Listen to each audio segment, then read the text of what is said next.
नमस्कार, होमबिल टीवी भारत में आपके स्वागत है। कोलकाता पश्चिम बंगाल से बड़ी राजनीतिक खबर सामने आ रही है।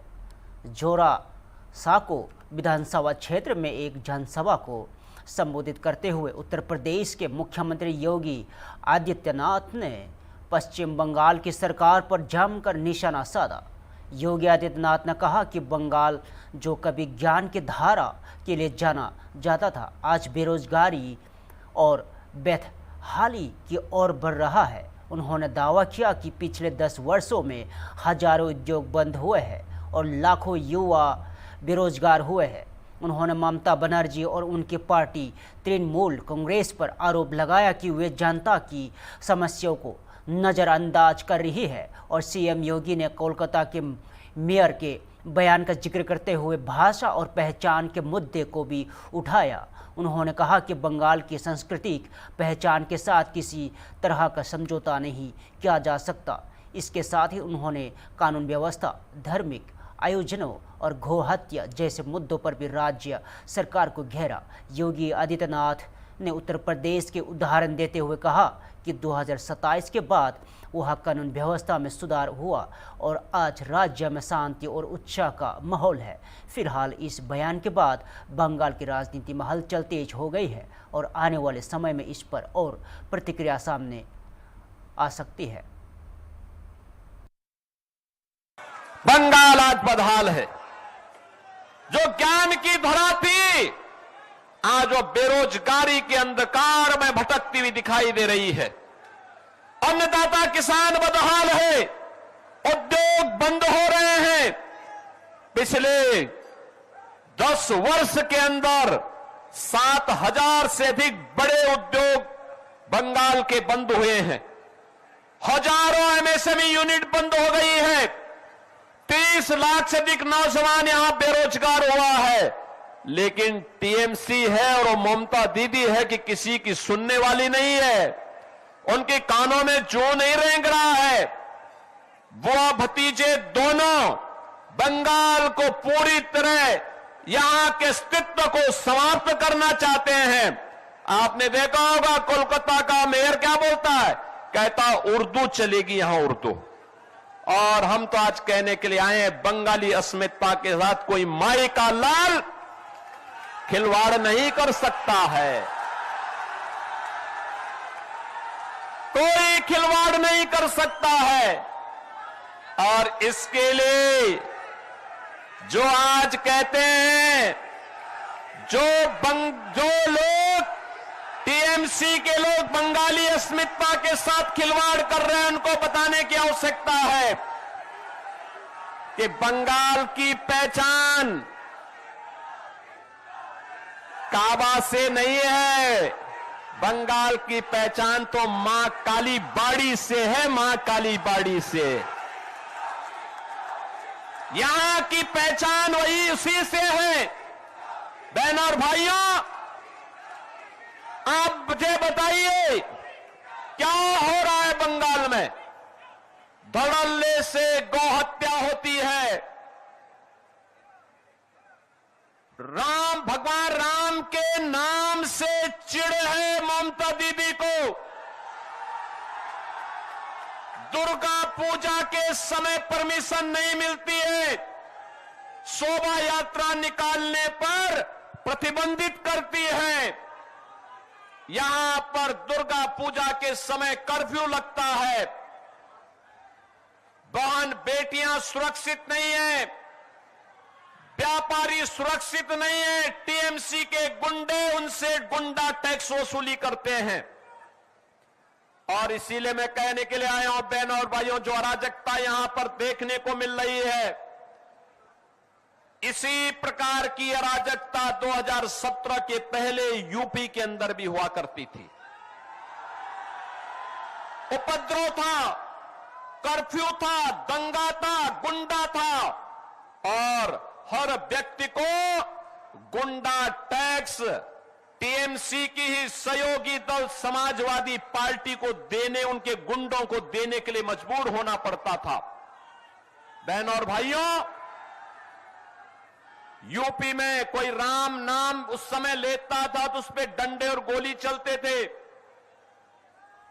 यूपी में विकास ठप था, ऐसे अंधकार था। और आज यूपी में आप जाइए, यूपी उपद्रव नहीं है। आज यूपी में उपद्रव नहीं है, उत्सव है, उत्सव।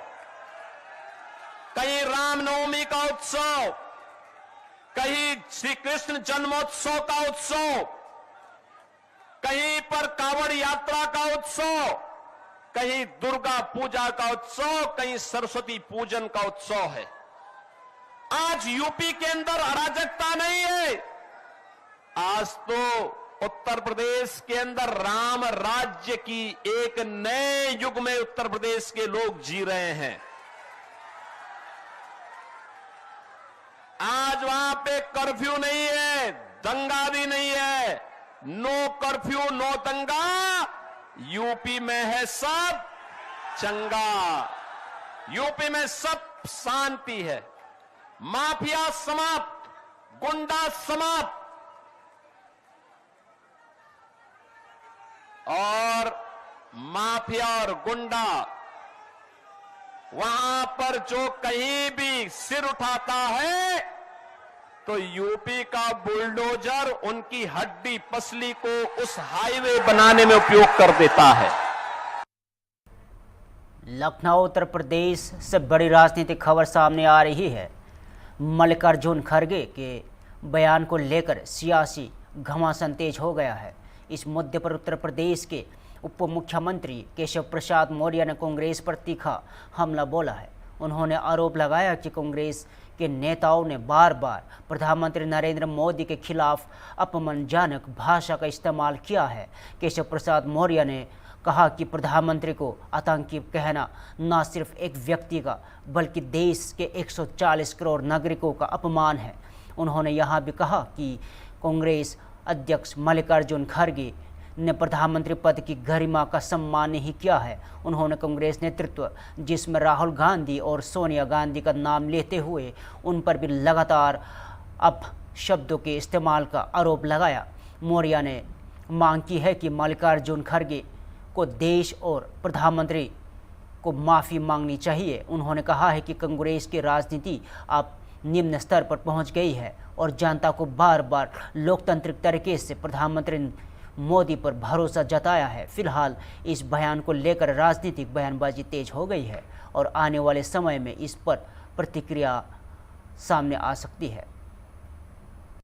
कांग्रेस की डिक्शनरी में जितनी भी गाली गलौज अपशब्दों की संख्या होगी उससे अधिक बार देश के माननीय प्रधानमंत्री श्री नरेंद्र मोदी जी के प्रति कांग्रेस के वर्तमान बुजुर्ग नेता और कांग्रेस के अध्यक्ष पूर्व अध्यक्ष श्री राहुल गांधी, उससे पहले की अध्यक्ष श्रीमती सोनिया गांधी और उनके सभी बड़े नेताओं ने, चूंकि वह गरीब परिवार से निकल करके अति पिछड़ी जाति से निकल करके तीसरी बार देश के प्रधानमंत्री हैं, इसलिए यह अपशब्द, यह गाली और माननीय प्रधानमंत्री जी को आतंकी कहना या माननीय प्रधानमंत्री जी को नहीं है, इस देश की 140 करोड़ जनता को गाली दी गई है, उनका अपमान किया गया है। प्रधानमंत्री के पद का आदर नहीं किया है मल्लिकार्जुन खड़गे जी ने और इसके लिए उनको देश से माफ़ी मांगनी चाहिए, प्रधानमंत्री जी से माफ़ी मांगनी चाहिए। और कांग्रेस बहुत घटिया राजनीति पर उतर आई है।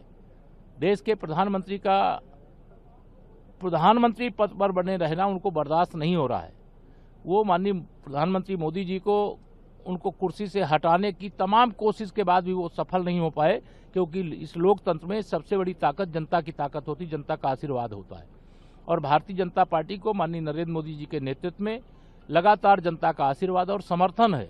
लोकसभा चुनाव के बाद भी हम लोग 4 राज्य जीत चुके हैं, हरियाणा, महाराष्ट्र, दिल्ली और बिहार।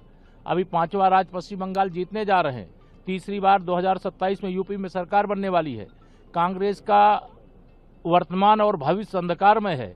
उत्तर प्रदेश में समाजवादी पार्टी का वर्तमान और भविष्य अंधकार में है।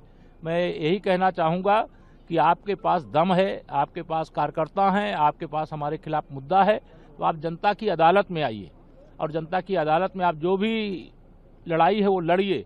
लेकिन माननीय प्रधानमंत्री जी के प्रति अगर अपशब्दों का प्रयोग किया जाएगा, माननीय प्रधानमंत्री जी को आतंकवादी कहा जाएगा, तो न केशव प्रसाद मौर्य बर्दाश्त करेगा, न भाजपा का कोई कार्यकर्ता बर्दाश्त करेगा, न भाजपा का वोटर बर्दाश्त करेगा, न देश की जनता बर्दाश्त करेगी और न देश की आधी आबादी माताएं बहनें बर्दाश्त करेगी। लखनऊ उत्तर प्रदेश से बड़ी खबर सामने आ रही है, जहां सुषमा खरगोल के एक बयान को लेकर सियासी घमासान छिड़ गया है। यहां विवाद अखिलेश यादव की दिवंगत मां को लेकर की गई टिप्पणी को बात शुरू हुआ। हालांकि बढ़ते हुए विवाद के बीच मेयर सुषमा खरगोल ने सफाई देते हुए कहा है कि उनका इरादा किसी मां का अपमान करना नहीं था। उन्होंने कहा है कि देश की आधी आबादी महिलाएं हैं और उनका सम्मान सर्वोपरि है। सुषमा खरगोल ने यह भी कहा है कि नेताओं को महिलाओं के प्रति संवेदनशील होना चाहिए और माँ, बहन और बेटी जैसे रिश्तों का सम्मान करना चाहिए। उन्होंने अपने बयान को महिलाओं के सम्मान के संदर्भ में बताया और कहा है कि उनकी बात को गलत तरीके से पेश किया गया है। इस मामले पर अब सियासत तेज हो गई है। राहुल गांधी समेत कई नेताओं की प्रतिक्रिया भी सामने आ सकती है। फिलहाल देखना यह होगा कि यह विवाद आगे क्या मोड़ लेता है। थी उस दौरान जो आपकी स्पीच थी, आपके स्पीच को लेकर के जो विवाद सामने आया, जिसको लेकर के अखिलेश यादव ने भी टिप्पणी की और आपके घर के बाहर सपाइयों ने प्रदर्शन भी किया, तो आखिर ऐसा क्या विवाद जो बयान कहा जा रहा है उसको लेकर? मेरा भाषण आपने सुना होगा। मैंने कहा था कि ये धरती हमारी माँ है। हम उस देश के लोग हैं जो अपनी देश को भी माँ कहते हैं। हम उस देश के लोग हैं जो गंगा को भी माँ कहते हैं, नदियों को भी माँ कहते हैं। और मैंने ये कहा था कि माननीय अखिलेश जी, माननीय राहुल जी, आपने आधी आबादी, आपके रिश्ते माँ, बेटी, बहन का है। आप देख लीजिए मेरा भाषण। मैंने कहा था कि आधी आबादी में जिस माँ ने आपको जन्म दिया, आपने उस माँ का विरोध किया, उस नारी का विरोध किया। जिस बहन ने आपकी उंगली पकड़ के चलना सिखाया, उस बहन का आपने विरोध किया। और जिस बेटी को देख करके कहीं भी आप टेंशन में हो, थकान हो और आपके सामने आपकी बेटी आ जाए तो सारी टेंशन खत्म, सारी थकान खत्म, उस बेटी का भी आपने अपमान किया। आपने नारी के कई रिश्ते होते हैं, माँ, बेटी, बहन। आपने अपनी माँ, हम लोगों के जो रिश्ता है माँ, बेटी, बहनों का, आधी आबादी का आपने अपमान किया। और ये देश हमारा माँ है, हमारी माँ है। और विपक्ष के नेता राहुल गांधी जी विदेश में जाकर के अपने देश यानी अपनी माँ, हम लोगों की माँ है, अपने देश का अपमान करते हैं, तो ये हमें सहन नहीं होगा। हम भारत माता है और भारत माता की जय, भारत माता जिंदाबाद। ब्रेक के बाद एक बार फिर से स्वागत। सिद्धार्थनगर उत्तर प्रदेश में राजनीतिक बयानबाजी तेज हो गई है। जगदम्बिका पाल ने कांग्रेस अध्यक्ष मल्लिकार्जुन खड़गे के हालिया बयान पर कड़ी प्रतिक्रिया दी है। जगदम्बिका पाल ने कहा है कि कांग्रेस को अपने नेतृत्व पर शर्म आनी चाहिए। उन्होंने आरोप लगाया कि खड़गे ने प्रधानमंत्री नरेंद्र मोदी के लिए आपत्तिजनक शब्दों का इस्तेमाल किया है, जो पूरी तरह निंदनीय है। और उन्होंने यह भी कहा है कि जनता द्वारा चुने गए प्रधानमंत्री के खिलाफ इस तरह की भाषा लोकतांत्रिक मर्यादाओं के खिलाफ है। और संसद ने दावा किया है कि इस तरह के बयानों से जनता की नाराजगी है और लोग इससे स्वीकार नहीं करेंगे। जगदम्बिका पाल ने यह भी कहा है कि उत्तर प्रदेश और सिद्धार्थनगर की जनता ने लोकतांत्रिक तरीके से सरकार को चुना है और ऐसे बयानों को लोग कभी माफ़ नहीं करेंगे। फिलहाल इस बयान के बाद राजनीतिक माहौल और गर्म हो गया है और दोनों दलों के बीच आरोप प्रत्यारोप जारी है। अब या तो कांग्रेस पार्टी को शर्मसार होना चाहिए, जिसके राष्ट्रीय अध्यक्ष देश के चुने हुए सांसद, आज वो हमारे पार्टी के प्रधानमंत्री नेता के नाम पे अगर आज सिद्धार्थनगर के जनता ने हमें चुना है, आज तीसरी बार जनादेश दिया है और उनको कांग्रेस पार्टी का अध्यक्ष आतंकवादी कहे, मानसिक रूप से दिवालिया हो चुके हैं।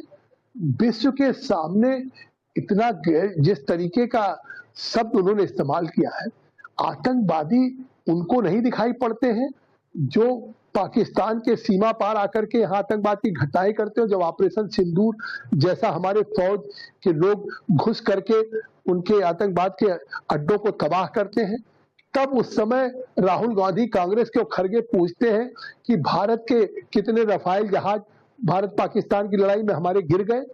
तो इससे साफ है कि वो पाकिस्तान को क्लीन चिट देते हैं, उन आतंकवादी घटनाओं को क्लीन चिट दे रहे हैं और देश के चुने हुए जनता को के द्वारा प्रधानमंत्री को इस तरह का शब्द आतंकवादी का कह रहे हैं।